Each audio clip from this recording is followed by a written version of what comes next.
Okay, so you wrote some goals down. I'm glad you did. Cheers to you. But are you getting them done? Have you turned them into plans? As a career project manager, one of my responsibilities was to take big project objectives and break them down into actionable plans. So in this video, I'm going to share exactly how I do that. Welcome back to my friends who have been here before, to my new friends. Hey, my name is Labria Jones. I'm an over 40 empty nester working towards living this one and only life to the absolute fullest. And I have a lifelong goal of self-mastery. And so I'm sharing things that I'm trying, things that I'm doing, things that are working, things that are not, in the hopes that it helps you live your one and only life to the fullest as well. And today I'm talking about a topic I have over 15 years of experience in, and that is making action plans. You see, I'm getting excited, right? I don't know about you, but I get super excited about goal setting. Just the dreaming of it, the ambition of it all gets me super, super hype. But if I don't put a plan behind that thing, then I fall short of executing. And then that goal is just a dream. Cue Biggie. It was all a dream. I used to read What Up magazine. I love Biggie. Biggie! Anyway, but when I turn those goals into plans, I'm not just dreaming, I'm doing.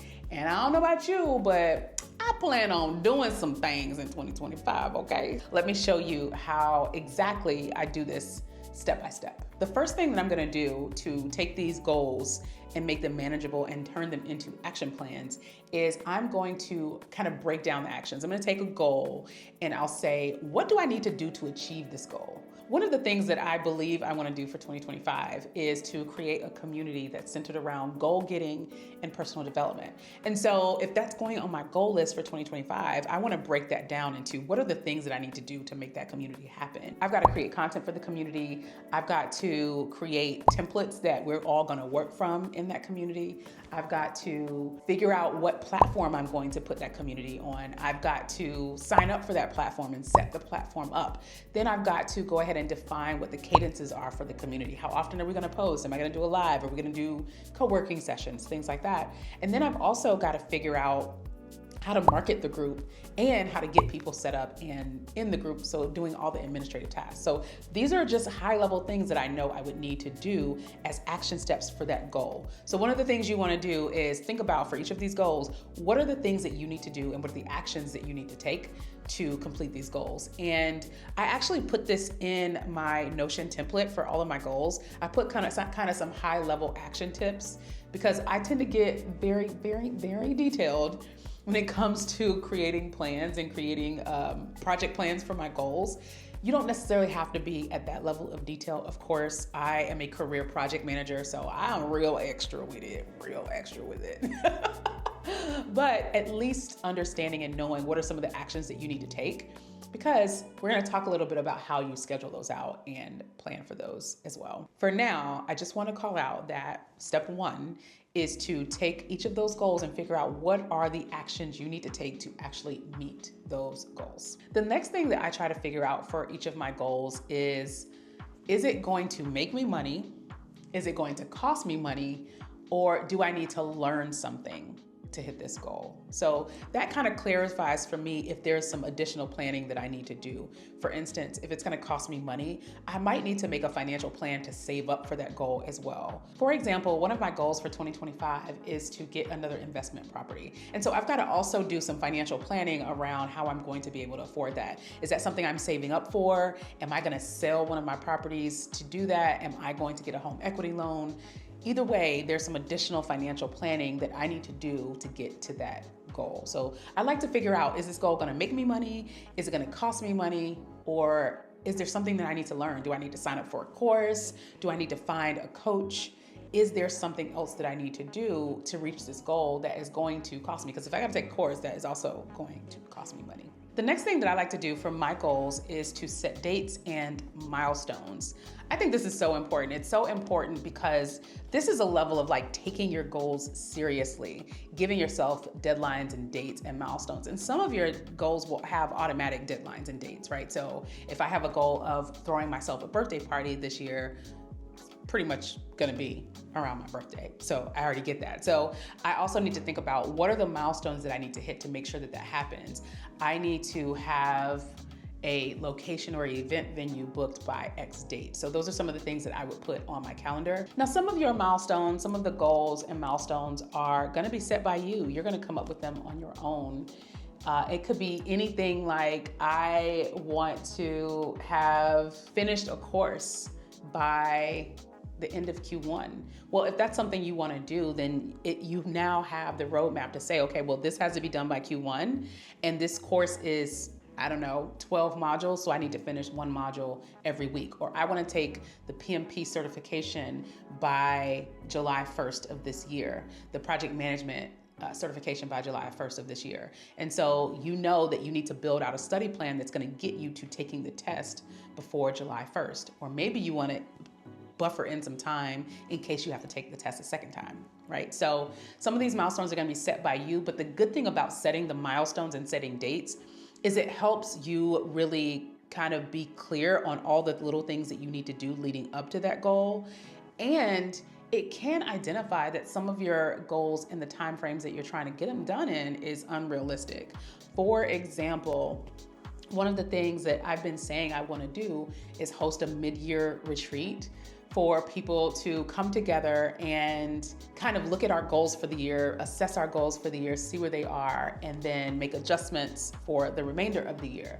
Well, that's a retreat that would have to happen mid-year. That would have to happen the end of June, beginning of July timeframe.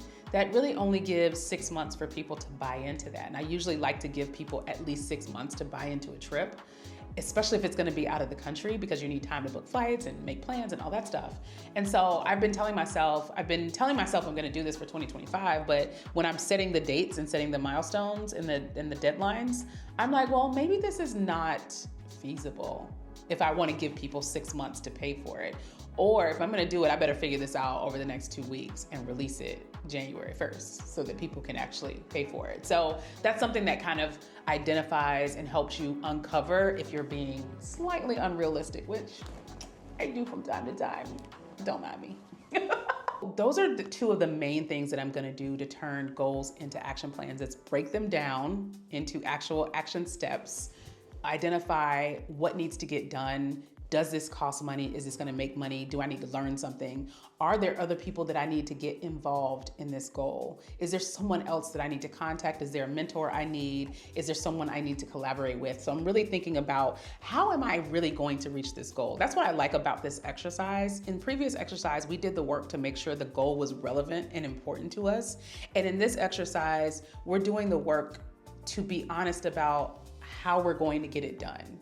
Because it's nice to talk about it, but it's even nicer to be about it. You know what I'm saying? And here we're trying to figure out, how am I gonna be about getting this done? The next thing that I like to do is use tools to manage these project plans. These are now project plans. They're no longer goals. They are now action plans and project plans. Okay, we're project managers now. We are project managing our lives for 2025. And I'm gonna break this down into kind of low effort and medium effort, because some people don't want all of the complicated tools. Some people want it to be very, very simple. Them people is not me. I'm very much a give me all the tools kind of person. But if you're watching this and you're like, girl, all that stuff intimidates me, I really just want something easy and simple to use. Of course, using a notebook, that is a good start. Like, don't feel as if you need to go sign up for a bunch of tools. You need to go register for all these platforms and you need to learn how to use all this stuff that people are using on YouTube. Child, use your notebook, use what you have, use what you are already using, use what you already have at your disposal. There's nothing wrong with getting a notebook and writing this stuff down and continuing to go back and track it, because the magic is not necessarily in where it is and where it lives. The magic is in what we're gonna talk about in the next video, which is the systems and habits that you use to keep up with these goals and to continue to monitor and manage these goals, okay? So all that said, we're not gonna sleep on the Notebook, okay? Not the movie, an actual Notebook. Fun fact, I've never actually seen the whole movie, The Notebook. I didn't really like it. I started watching it and I was like, this is boring. I've never watched the whole movie. Yeah. You can also use some templates. So some people like to use templates and print them out and write on them, or some people like to use templates that they can download to their iPad and write on them. Then the other thing, I think this is kind of in between low effort and medium effort, but these are completely free tools that are very, very easy to use. Asana and Trello. I have used both of those for years. In Trello is where I actually plan my entire year abroad program, and I used the free version of it to do that. And Asana is what I used to run my business last year, before I became a full-on Notion girly. But Asana and Trello are perfectly good tools that I would consider low effort because they're very easy to learn how to do. What they do is you can create lists if lists work better for you, but you can also create Kanban boards. And what Kanban boards are is a project management tool that allows you to kind of see everything in one place. And you can typically how that's organized is you have a column for to do, a column for things that are in progress, and a column for things that are completed. But in your case, you can have these columns broken down into your areas of life. That's how I did it. I had columns broken down for finance, health, career, development, lifestyle, and relationships. And you could see all of the cards. Basically, every line item is a card. And inside those cards, you can put additional information. I like to go in there and just put notes when I'm doing my reviews so that I can keep up with where I am on things. I've actually recreated that in Notion at this point, but I just want to call out that Asana and Trello are very easy to use tools that I would consider low effort. So you can check that out. Those are really good ways to kind of keep up with all your goals, as well as the deadlines and milestones that you have to reach those goals. And if you haven't noticed, all the things that I've been talking about are pretty much a framework, right? So right now we're talking about action plans and action items. And the goal is that you break down your action items and you keep up with them in a way that they help you reach your goals. This all leads up to us trying to reach our desired outcomes. Because as we remember, when we did our brainstorming and we did our journaling, these desired outcomes really lead to a fulfilled life for us. These are things that we've learned about ourselves that we really want in our lives that will lead to a more fulfilled life. And so it goes from being, this dream, this desired outcome, to turning into a goal, to turning into an actual action plan. All right, so another tool that I will call out is, I've said it already, Notion. Y'all, I am fully into Notion. Like, Notion is my boo. Like, I love Notion so much. I spend so much time in Notion. I am in Notion pretty much every day. I have 3 instances of Notion. I have one for my personal life, which is where I have all these, goals and things that I'm creating and setting up for 2025. Actually, all my goals for 2024 in there as well. I have daily journals in there, my weekly planners in there, my monthly planners in there, all of it. All of it is in Notion. I also have both of my businesses are in Notion. So my teams work with me through Notion. They got a loyal customer over here, okay? I love Notion so much, so very much. But I've realized that a lot of people get overwhelmed by Notion because Notion is fully customizable, which is wonderful for some people and horrible for some people. Because if you get there and you just see a blank page, you're like, I don't know what I'm supposed to be doing here. I will tell you, there's a lot of templates out there. I'm actually working on creating a template for people to use to manage their day-to-day lives, manage their goals on a week-to-week basis, monthly basis, quarterly basis, all of that. And so stay tuned for that. But anyway, very long way to say Notion is one of the things that I consider medium to high effort as a great way and a great repository for you to, have all of your goals listed out. You can do it very simply by having an actual list, or you can, get a little fancy like I do and have actual tables that connect to each other and all this kind of stuff. Notion is a great tool to create your action plan and manage it going forward. The next tool I'm gonna call out is a calendar app. Y'all, we are of the age where we need a calendar. We need calendars. If you don't have anything else, babes, you need to be running your life through a calendar. Everything is on my calendar. If one of my friends is like, girl, you want to get drinks tomorrow night? Let me put it on the calendar. A, I'm gonna forget. And B, I was double booking myself like crazy for a minute there. And so I now run my life via calendars. I actually use 2 calendars. I use Google Calendar, but I also use a calendar app that I am also in love with called Morgan. I actually was using TickTick last year, and in my How to Create Your Action Plans video from last year, I actually talked about TickTick. But I watched a video from a YouTuber. I think her channel is called One Big Happy Life. I think that's what it's called. And she showed her Morgan app and showed her Morgan calendar and blew me away. It has a lot of the same features as the calendar app that I was using, TickTick does, but it has one feature that no calendar app that I've ever used has. It literally allows me to connect to Notion, to all of my Notion instances, and get all of my task lists from every single place. Thank you, Jesus. Listen, as a person who constantly is managing multiple lists between my personal to-do list, between my content creation to-do list, between my business to-do list, between even when I was working full-time. And right now I do have consulting clients. So my Outlook to-do list or my Outlook meetings, it puts all of that in one place. And I am a really big proponent, and we'll talk about this in the systems section. I'm a really big proponent of having your to-do list as part of your calendar, because it requires you to be honest about what you can actually accomplish in a day. And Morgan does that for me. I actually get to see all of my calendars in one place and all of my task lists in one place, and I can organize my work around my events. And so I love Morgan. Me, Morgan, and Notion, honey, that's a threesome. Was I supposed to say that? Anyway, let's move on. All right.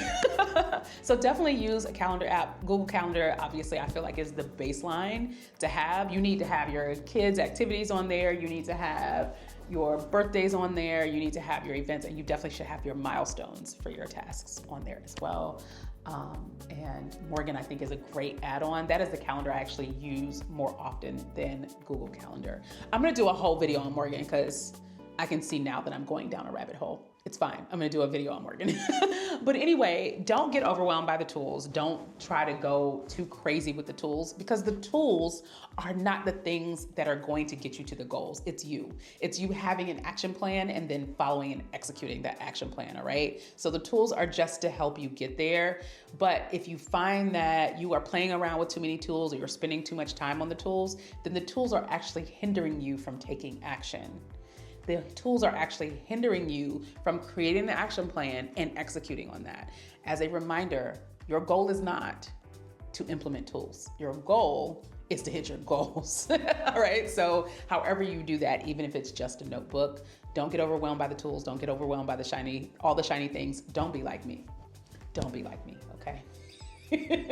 Okay, friend, your plan doesn't need to be perfect or fully fleshed out just yet. You're gonna build it out more as you go through it and more actions become clear. It just needs to set the foundation for the roadmap you wanna follow for 2025, okay? So I don't go into the year thinking my plan has to be perfect. I'm building this plan out as I go, but I also have a starting point. So I do want to start the year with a plan. I need a plan, I have to have a plan. Anyway, friend, I'm creating a template that helps me track and calendarize my goals, and I'm working to make that shareable. When I do, I will record a tour of that, okay? And as a reminder, this video is step 5 of a 6-step series that I'm sharing on preparing and planning for 2025. If you've missed any of that series, you can get caught up by heading over to the Prep and Plan for 2025 playlist. If you've been locked into this whole series, I really appreciate you watching, and I hope you will enjoy the next video that breaks down how to create systems to stick to your plan even when your motivation's gone. Thank you again for watching. I'll see you in the next one.